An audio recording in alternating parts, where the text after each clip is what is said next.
오늘 하나님께서 저희들에게 주신 말씀은 이사야서 65장 17절로 25절까지 되겠습니다. 이사야서 65장 17절로 25절까지 제가 봉독하겠습니다. 보라, 내가 새 하늘과 새 땅을 창조하노니 이전 것은 기억되거나 마음에 생각나지 아니할 것이라. 너희는 나의 창조하는 것을 인하여 영원히 기뻐하며 즐거워하라. 보라, 내가 예루살렘으로 즐거움을 창조하며 그 백성으로 기쁨을 삼고 내가 예루살렘을 즐거워하며 나의 백성을 기뻐하리니 우는 소리와 부르짖는 소리가 그 가운데서 다시는 들리지 아니할 것이며 거기는 날수가 많지 못하여 죽는 아이도 수완이 차지 못한 노인도 다시는 없을 것이라. 곧 백세에 죽는 자가 아이겠고 백세된 죄인은 저주받은 것이 되리라. 그들이 가옥을 건축하고 거기 거하겠고 포도원을 재배하고 그 열매를 먹을 것이며 그들은 더 이상 타인이 거하게 될 집을 짓지 아니할 것이며 타인이 먹게 될 것을 재배하지 아니하리니 이는 내 백성의 수완이 나무의 수완과 같겠고 나의 택한 자가 그 손으로 일한 것을 길이 누릴 것임이며 그들의 수고가 헛되지 아니하겠고 그들이 재난을 당하지 아니하리니 그들은 여호와의 복된 자의 자손이요 그 소생들도 그들과 함께 있을 것이며 그들이 부르기 전에 내가 응답하겠고 그들이 말을 마치기 전에 내가 들을 것이며 이리와 어린 양이 함께 먹을 것이며 사자가 소처럼 짚을 먹고 뱀은 흙으로 식물을 삼으리니 나의 성산에서는 해함도 없고 상함도 없으리라. 나 여호와의 말이니라. 아멘. 벌써 은혜를 다 받으셨죠? 말씀 속에서. 그 철학자 중에 소크라테스라는 사람이 있습니다. 그분 제자가 플라톤인데 스승이 돌아가시고 나서 스승과 다른 사람의 메노라는 사람이 이제 논쟁을 붙었는데 그걸 기록한 것이 이제 대화록이라는 게 있습니다. 거기에 보면 우리의 인간의 마음 속에는 진리를 갈망하는 마음이 있대요. 진리가 이미 그 마음 속에 있는데 우리가 그것을 살아가면서 자기를 되돌아보면서 그 안을 살펴보면서 발견을 해야 된다는 거예요. 그게 결국은 삶 속에서 도덕으로 나오겠죠. 거기에 보면 어떻게 해야 가장 잘 사는가, 그걸 탁월함이라고 이렇게 묘사를 하고 또 다른 표현으로 이제 그 논쟁이 있다가 상기한다는 게 있어요. recall이라는 게 있죠. 영어로 recall이라고. call인데 다시 부른다.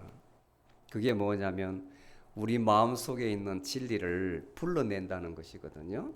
상기한다 그래요. 상기한다. 제 이 말씀을 드리냐면 오늘 이 본문과 연관해 가지고 제가 7월 말에 천년왕국에 대해서 요한계시록 24장 말씀을 빌어서 말씀을 드렸죠. 그리고 지난주에 베드로후서 3장 1절로 18절까지 말씀을 인용해 가지고 다가올 심판에 대해서 마지막 날 주의 날에 대해서 말씀을 드렸어요.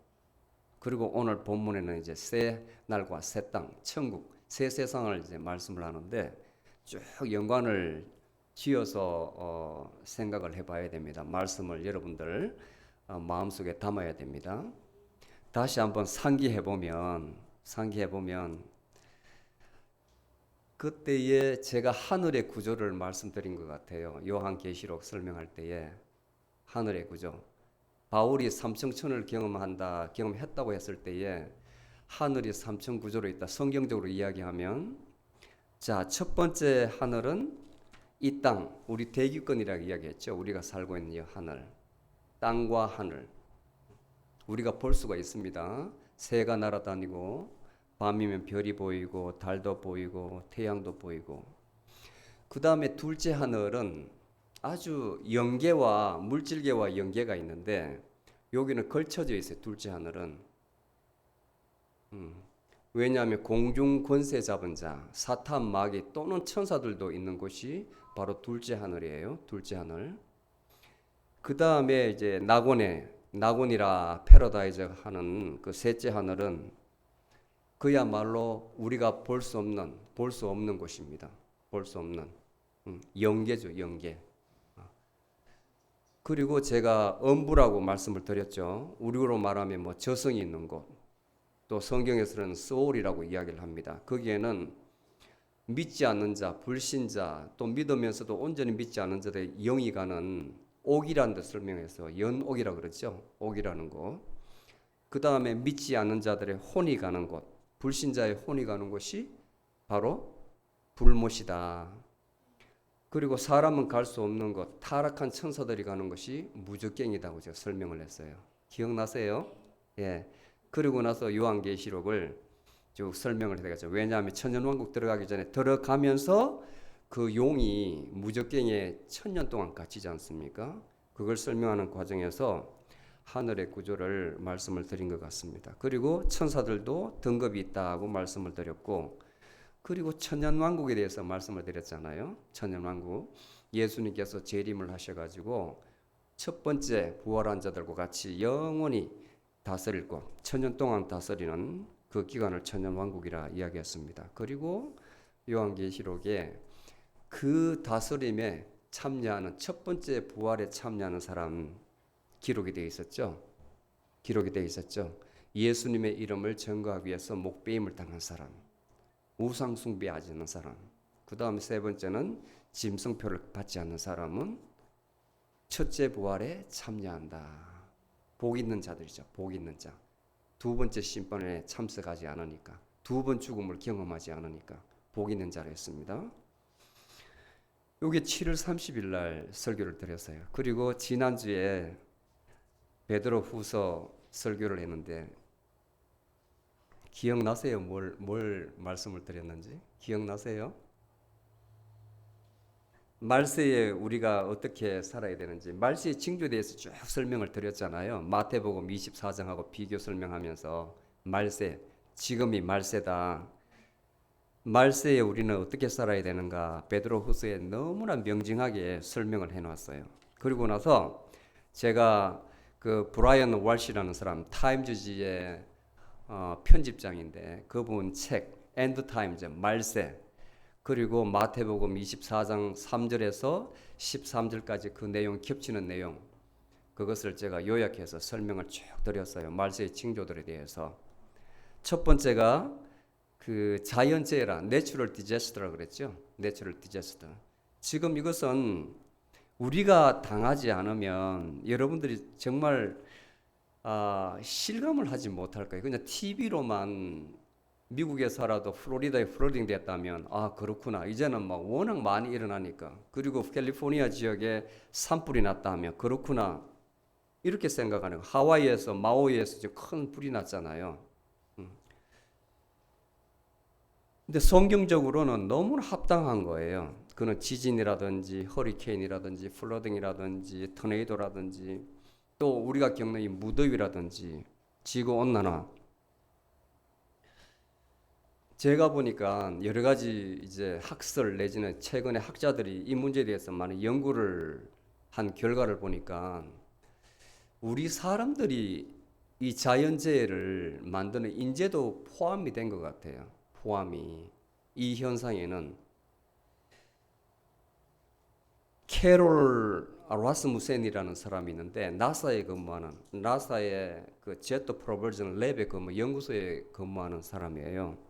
이 사람이 코비드로 인해서 여행자 수가, 사람의 움직임이 덜하고 그 다음에 경제활동에 일부가 제한되니까 그로 인해 가지고 에어 플루전, 그리고 온실 효과 여기에 어떤 영향을 미쳤나 연구한 거 보니까 확실하게 공기가 맑아지고 개천도 살아나고 없었던 것이 다시 살아나고 이런 것을 연구를 한 게 있더라고요.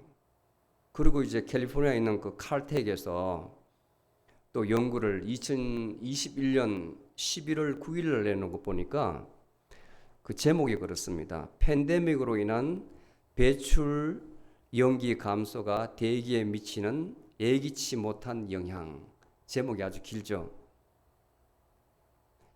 사람들의 이동이 덜하고 그 다음에 경제 활동이 제한되고 그 말은 이제 공장도 덜 돌린다는 말이겠죠.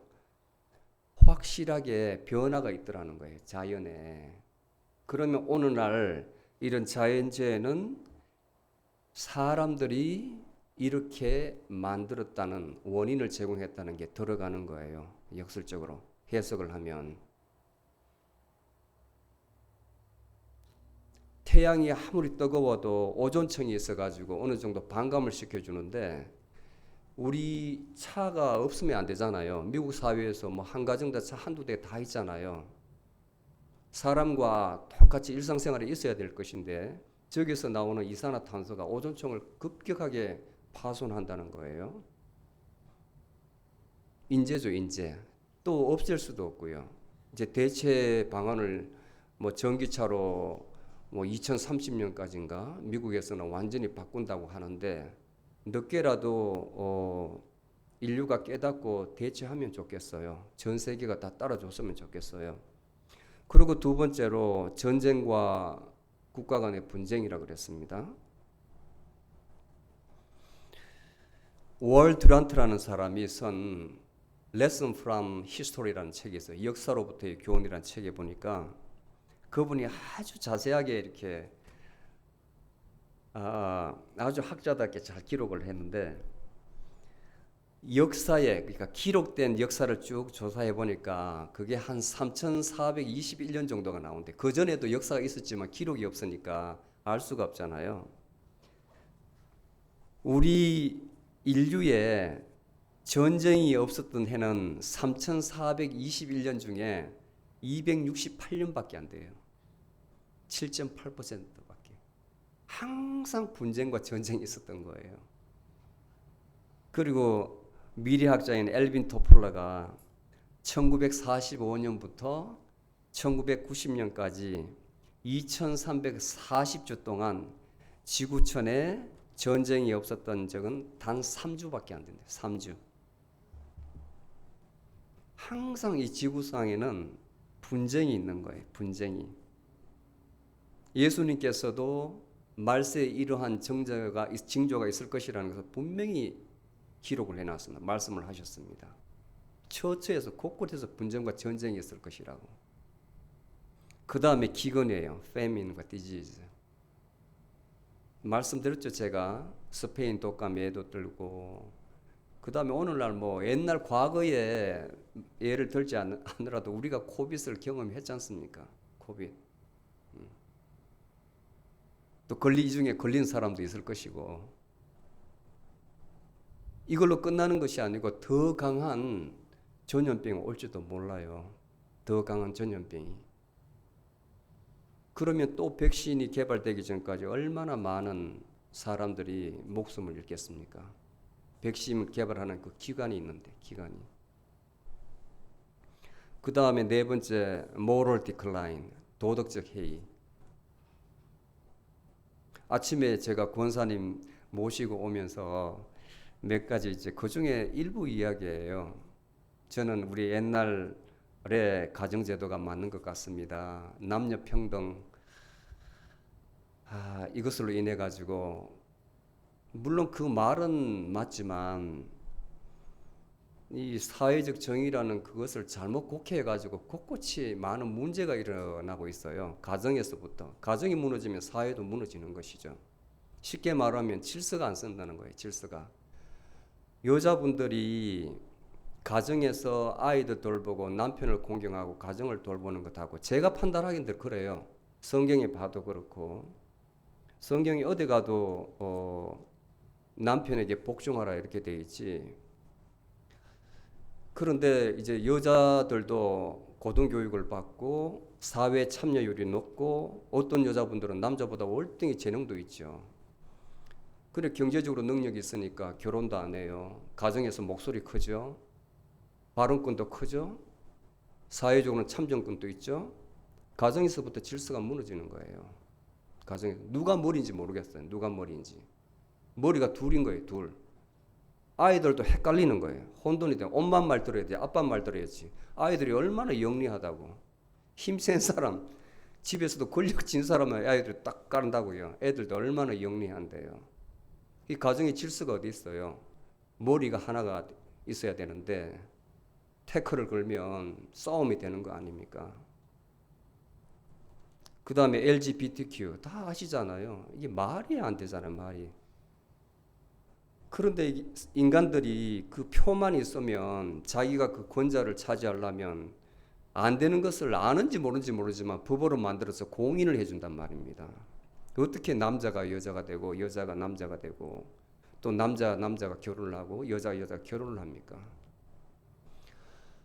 이 질서잖아요. 질서의 한 맥락이지 않습니까? 말이 안 되잖아요. 여러분들은 정상적인 사고를 가졌기 때문에 말이 안 되지만 퀴어 축제를 해가지고 공공적인 장소에서 이제는 노골적으로 행사를 하거든요. 정부에서 노골적으로 그 장소를 경찰 비호하에 보호하에 하도록 해준단 말이에요.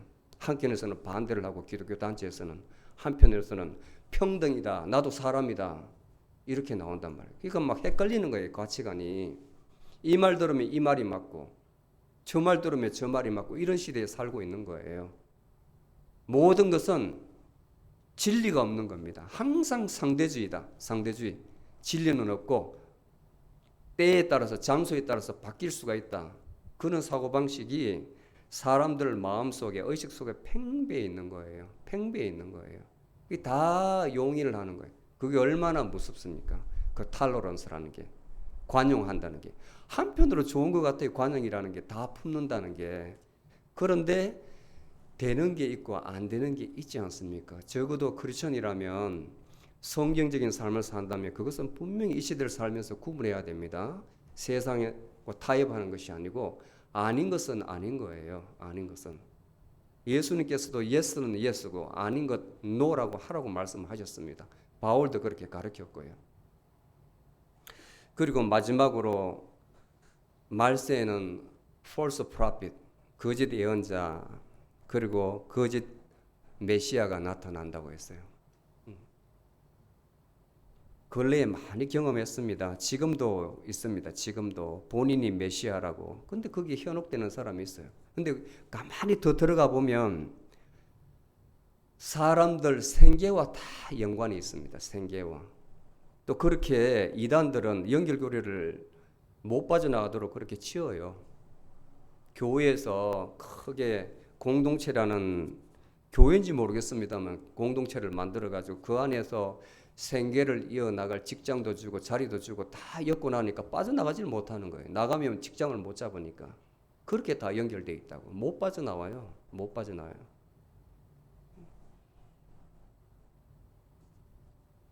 그래서 이러한 말세의 징조를 알고 너희들은 옛날 구약에서 선지자들이 가르쳤던 것 그리고 사도를 통해서 주신 계명을 기억하라. 그게 뭐냐면 예수님께서 구세주로 오셨지만 그 다음에 심판주로 재림을 하신다는 거예요.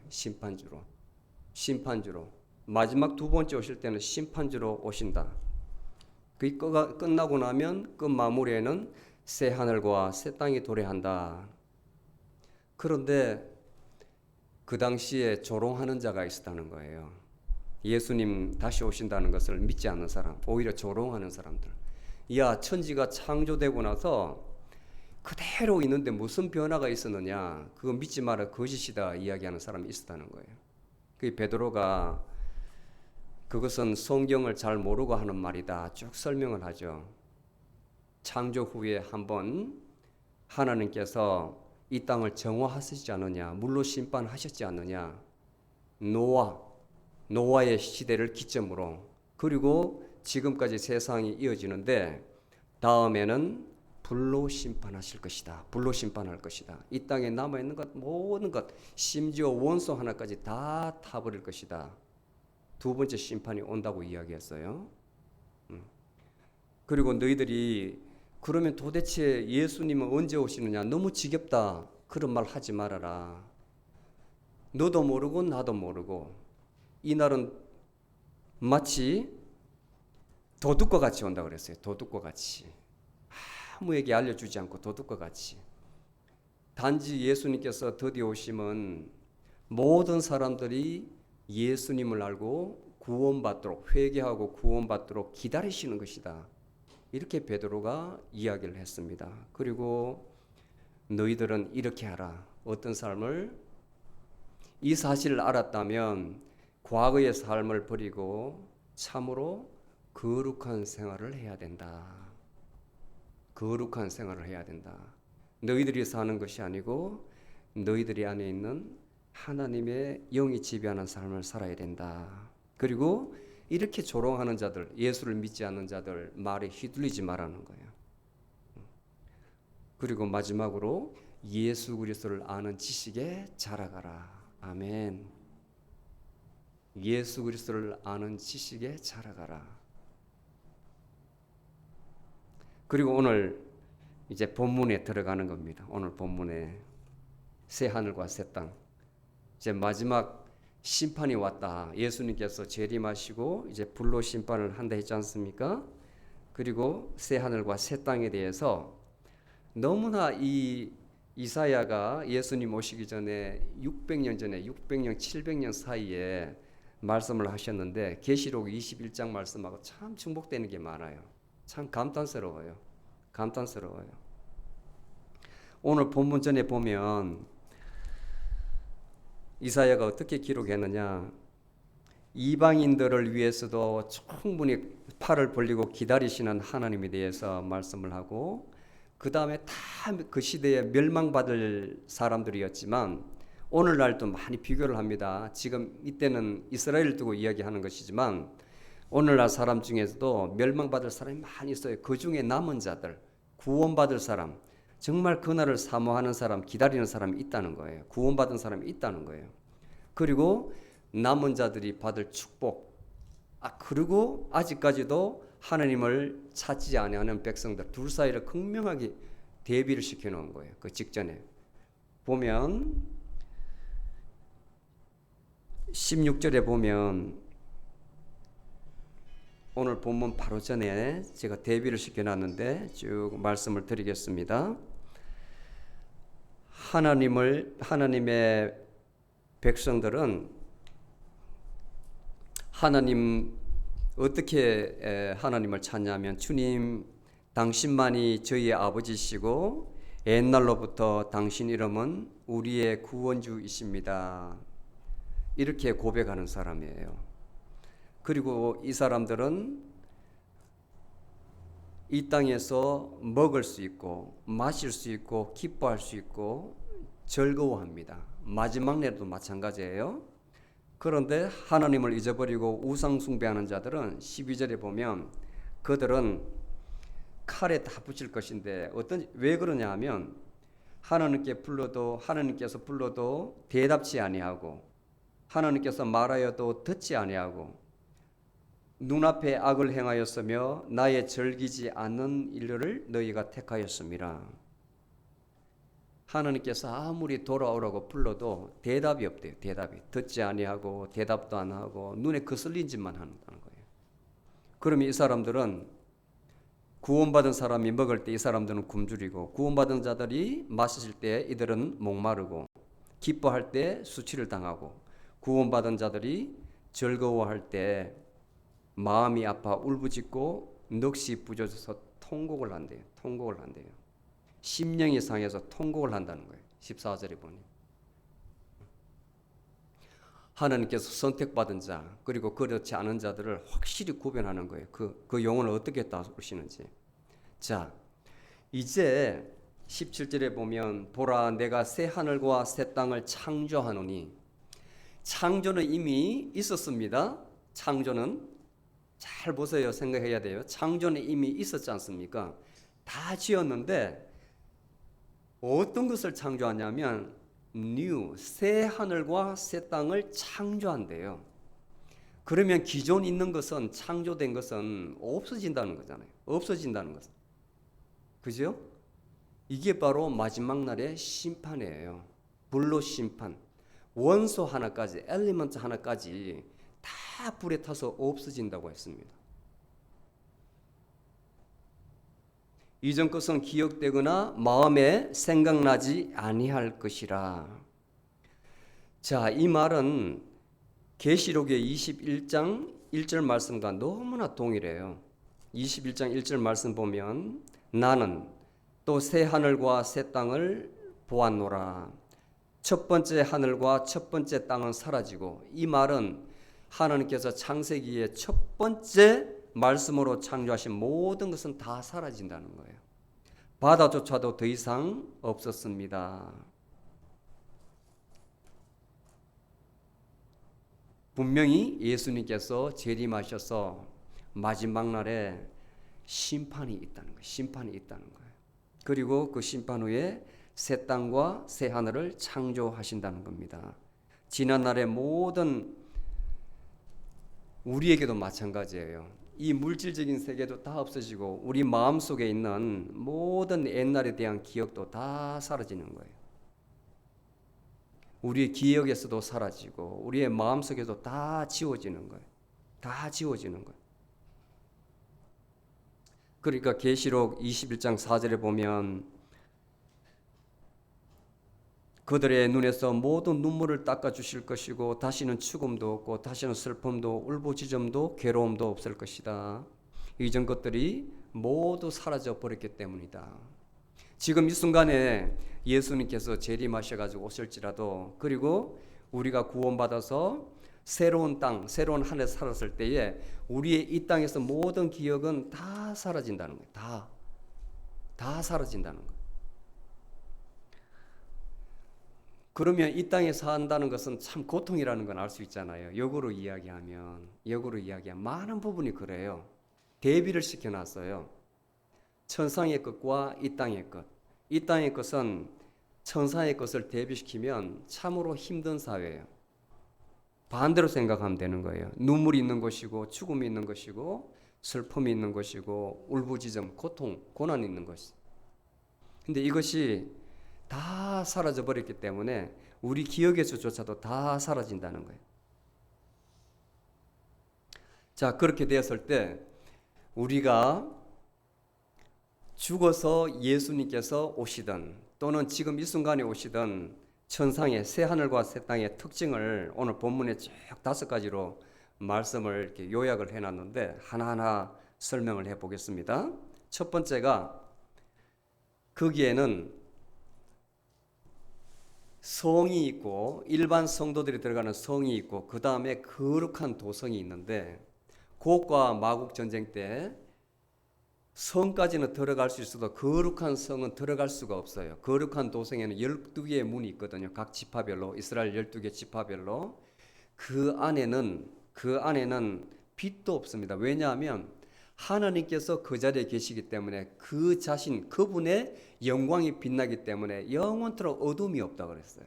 거룩한 도성 안에는 하나님 그 자체가 빛이라고 이야기했습니다. 하나님 그 자체. 근데 성도들은 그 거룩한 도성에 들어갈 수 있는 거예요. 그곳에는 즐거움밖에 없다. 그곳에는 즐거움밖에 없다. 18절에 보니까 너희는 나의 창조한 것을 인하여 새 하늘과 새 땅이죠. 영원히 기뻐하며 즐거워하라. 보라, 내가 예루살렘으로, 여기가 거룩한 도성입니다. 즐거움을 창조하고, 그곳에는 즐거움밖에 없어요. 슬픔이 없어요. 그리고 그 안에 사는 그 백성은 늘 기쁨이 있는 거예요. 기쁨. 그러니까 그 성에는 우는 소리가 들리지도 않고 울부짖는 소리도 들리지 않는다. 아멘. 이사야 35장 10절에 보니 동일한 말씀이 있어요. 여호와의 성령을 받은 사람, 구원을 받은 자죠. 그 사람들은 거룩한 도성에 사는 자격을 가진 사람입니다. 그 머리 위에 영원한 기쁨을 두르고 노래하며 예루살렘에 이르러, 거룩한 도성에 이르러 기쁨과 즐거움을 얻으리니 슬픔과 탄식이 사라지리로다. 같은 말이에요. 같은 말. 새 하늘과 새 땅, 우리가 갈 곳은 즐거움과 기쁨만이 있는 곳이다. 그 다음에 두 번째 20절에 보니 거기에는 죽음이 없습니다. 죽음. 거기에는 날수가 많지 못하여 죽는 아이도 없고, 아이가, 이 세상에서는 아이가 병들면 죽을 수가 있어요. 아이들도 그렇잖아요. 그 다음에 노인들도 수완이 차지 못해서 성경에는 70인데 강건하면 80까지 산다고 그랬습니다. 그런데 노인들도 병들어 가지고 약해서 60 전에 죽는 사람이 있어요. 근데 그곳에는 제 수명을 다 채우지 못하고 죽는 노인도 없다고 합니다.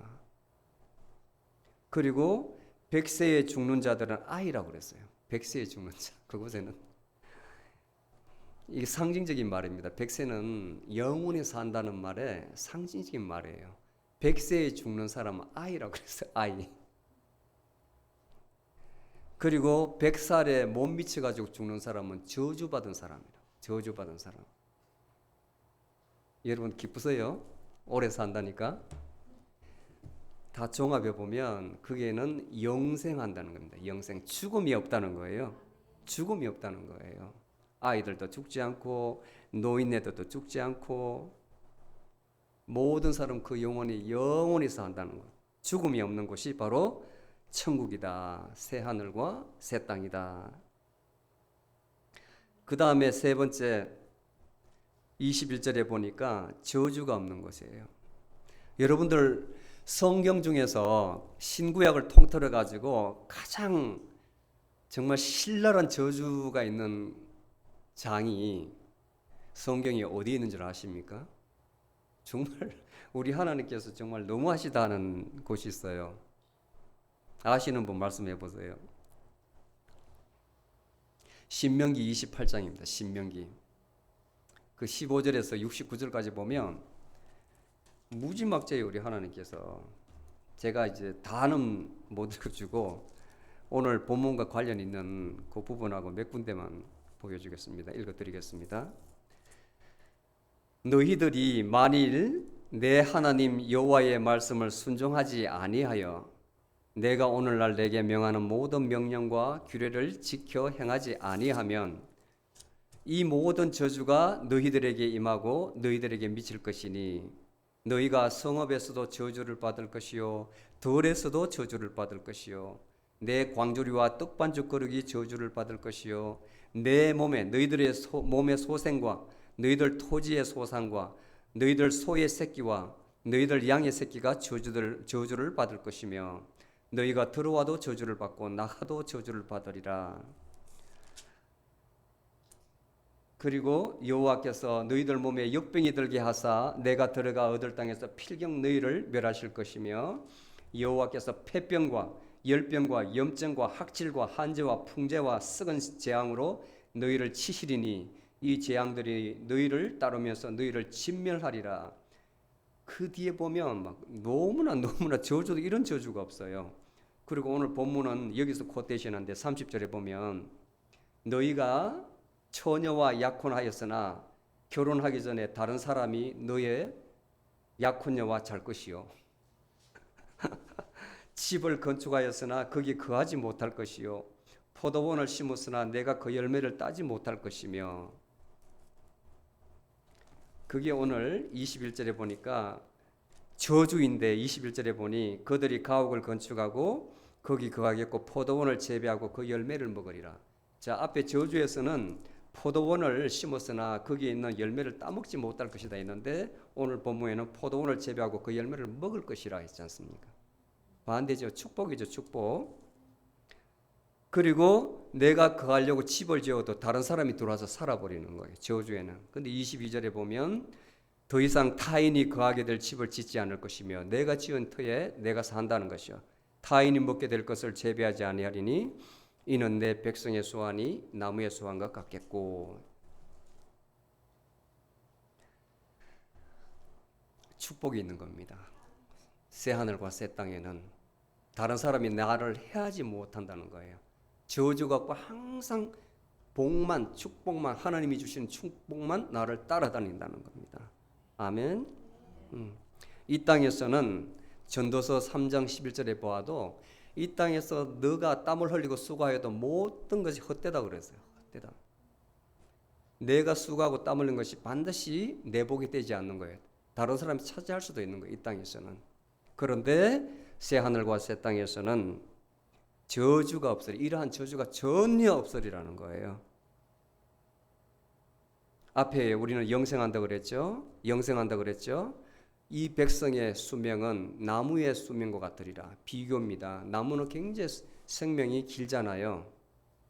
영생한다는 비교예요. 오래 산다는 비교예요. 그 다음에 네 번째, 하나님과의 영원한 영적 교제가 있습니다. 24절에 보니까 그들이 부르기 전에 내가 응답하겠고 그들이 말을 마치기 전에 내가 들을 것이며. 자, 사람도 봐요. 내가 말을 하는데 무시하고 안 들어봐요. 내 말을 듣지 않는다는 것은 상대방이 나를 룩다운 한다는 거잖아요. 주목하지 않는다는 거잖아요. 그런데 사람이 그랬습니다. 사람이. 그 앞에 보면 제가 말씀을 드렸습니다. 12절에 보니까 하나님께서 불러도 너희들이 대답하지 않고 내가 말하여도 너희들이 듣지 아니하였고 내가 즐거워하지 않고 내가 싫어하는 것만 너희들이 하였다. 하나님이 그랬습니까? 사람이 그랬습니까? 사람이 그랬잖아요. 사람이. 그런데 24절에 보니 새 하늘과 새 땅에서는 하나님께서 우리와 영적으로 교제를 하시기 때문에 몸과 몸이 아니라 영적으로 교제를 하시기 때문에 우리의 몸을 다 아시는 거예요. 우리의 생각을 다 아시는 거예요. 영으로. 그러니까 우리가 말하기 전에 이미 말씀을 하시는 거예요. 응답을 하시는 거예요. 너희가 부르기 전에 내가 응답하겠고 너희들이 말을 마치기 전에 이미 내가 듣겠다는 거예요. 굉장히 영적으로 긴밀한 교제가 있다는 거예요. 늘 가까이 계시다는 거예요. 여러분들 그런 말을 표현 많이 하죠. 친구와 가족 사이에서도 쟤는 눈빛만 봐도 제가 어떤 마음을 가진지 내가 알고 있어. 말을 하잖아요. 말을 하지 않아도 눈빛만 봐도 제 마음을 알 수 있다고. 정말 오래 살아서 지혜 있는 분들은 자기 자녀들 얼굴만 보아도 제가 오늘 무슨 일이 있구나, 기분이 좋지 않구나, 제가 오늘 좋은 날이 뭐가 있구나 딱 이렇게 알아차린다고. 영이 말해주는 것이거든. 같은 거예요. 하나님과의 긴밀한 영적 교제가 있다는 거예요. 그곳에서는. 그리고 마지막으로 25절에 보니까 평화가 있습니다. 거기에는 우리 이 땅에서는 늘 전쟁과 분쟁이 있다 했지 않습니까? 전쟁과 분쟁. 그런데 25절에 보면 참 시적이에요. 이리와 어린 양이 함께 먹을 것이며. 어린 양의 적은 누굽니까? 일이 아닙니까? 일이. 그 다큐멘터리 보면 양떼 목동들이 초장에 들어가면 제일 밤에 와서 공격하는 게 이리 떼요. 이리가 와서 기가 막히게 낚아차서 싹 먹고 뼈만 놔두고 도망을 가버리거든요. 근데 이 원수 같은 관계가 함께 먹는데요. 함께. 그리고 사자와 소처럼 짚을 먹고 뱀은 흙으로 식물을 삼으리니 나의 성산에서는 해함도 없고 상함도 없으리라. 새 하늘과 새 땅에서는 서로 해하는 것도 없고 서로 상함받는 것도 없다는 거예요. 이 말씀은 이사야 11장 6장 9절에 또 똑같이 나옵니다. 제가 한번 읽어볼게요. 얼마나 좋은지. 읽으면 읽을수록 이 구절은 너무 좋아요. 그곳이 그때에 새 하늘과 새 땅이 창조되었을 때 이리가 어린 양과 함께 거하며 표범이 어린 염소와 함께 눕고 송아지와 어린 사자와 살찐 짐승이 함께해서 어린아이에게 끌리며 암소와 곰이 함께 먹으며 그것들의 새끼가 함께 엎드리고 사자가 소처럼 풀을 먹을 것이며 젖먹는 아이가 독사의 구멍에서 장난하며 젖된 어린아이가 독사의 굴에 손을 넣을 것이라. 거룩한 나의 거룩한 산 모든 곳에서 해됨도 없고 상함도 없을 것이니 이는 물이 바다를 덮은 같이 여호와를 아는 지식이 세상에 충만할 것임이니라. 아멘. 바로 천국이 이런 곳이에요. 이런 곳이에요. 누구도 다른 사람을 상하게 하거나 내가 해함을 받지 않는 곳이랍니다. 아멘. 그러니까 계시록 21장 4절에 그 말을 했죠. 제가 읽어드렸지만 그곳에서는 하나님께서 우리 눈에 이 땅에서 겪은 모든 슬픔의 눈물, 우리 눈물을 닦아주실 것이고 다시는 죽음도 없을 것이고 다시는 슬픔도 울부짖음도 괴로움도 없을 것이다. 왜? 이러한 것들은 다 사라져 버렸기 때문이다. 너무나 은혜스럽죠? 새 하늘과 새 땅에는 정말 어떠한 악과 저주와 슬픔과 죽음이 없는 그야말로 복된 세상일 것입니다. 자, 오늘 하나님 말씀은 우리에게 이 땅에서 어떤 신앙을 가져야 되는가, 믿는다고 하면서도 매너리즘에 빠져서 일상적으로 믿었다면 심각하게 최근에 이제 시리즈로 제가 좀 말씀을 드리는데 현세보다도 앞으로 올 세상에 대해서 말씀을 드려서 여러분들에게 도전 의식을 주려고 하는 거예요. 이 땅에 소망을 두는 것보다 잠시 사는 것이잖아요. 잠시 사는, 정말 템포럴 월드에 우리가 잠시 사는 것이거든. 영원히 사는 곳에서 우리가 어떤 복을 받아야 될 것인가, 그것을 안다면 지금 현재 삶이 바뀌어야 된다는 거예요. 바뀌어야 된다는 거예요. 여러분들 천국을 믿습니까? 믿습니까? 그러면 세 가지에 제가 지침을 주고 말씀을 마치겠습니다. 정말 여러분들이 아멘 하셨으니까 첫 번째는 이제는 머리로 믿는 것이 아니라 마음으로, 가슴으로 믿어야 됩니다. 예, 정말 우리 마음이 육체의 할례가 아니라 마음의 할례를 받아야 돼요. 로마서 10장 10절에도 사람이 마음으로 믿어 의에 이른다고 했습니다. 입술로 시인하여 구원에 이르니라. 마음으로 믿으라 했습니다. 마음으로 믿어 의에 이른다고 했습니다. 입술로 시인해서 구원에 이르니라. 그 다음에 두 번째는 우리가 성경 공부 시간에 금요일 날 지난주에 마쳤습니다마는 제가 영과 혼과 몸의 구조에 대해서 설명을 드렸잖아요. 우리 자신의 혼이 죽어야 돼요. 내 영이 하나님과 일치하는 삶을 살도록 그 원리를 알았다면 노력을 해야 돼요. 그래야만 하나님께서 내가 여기 있다 했을 때에 그 음성이 들리는 겁니다.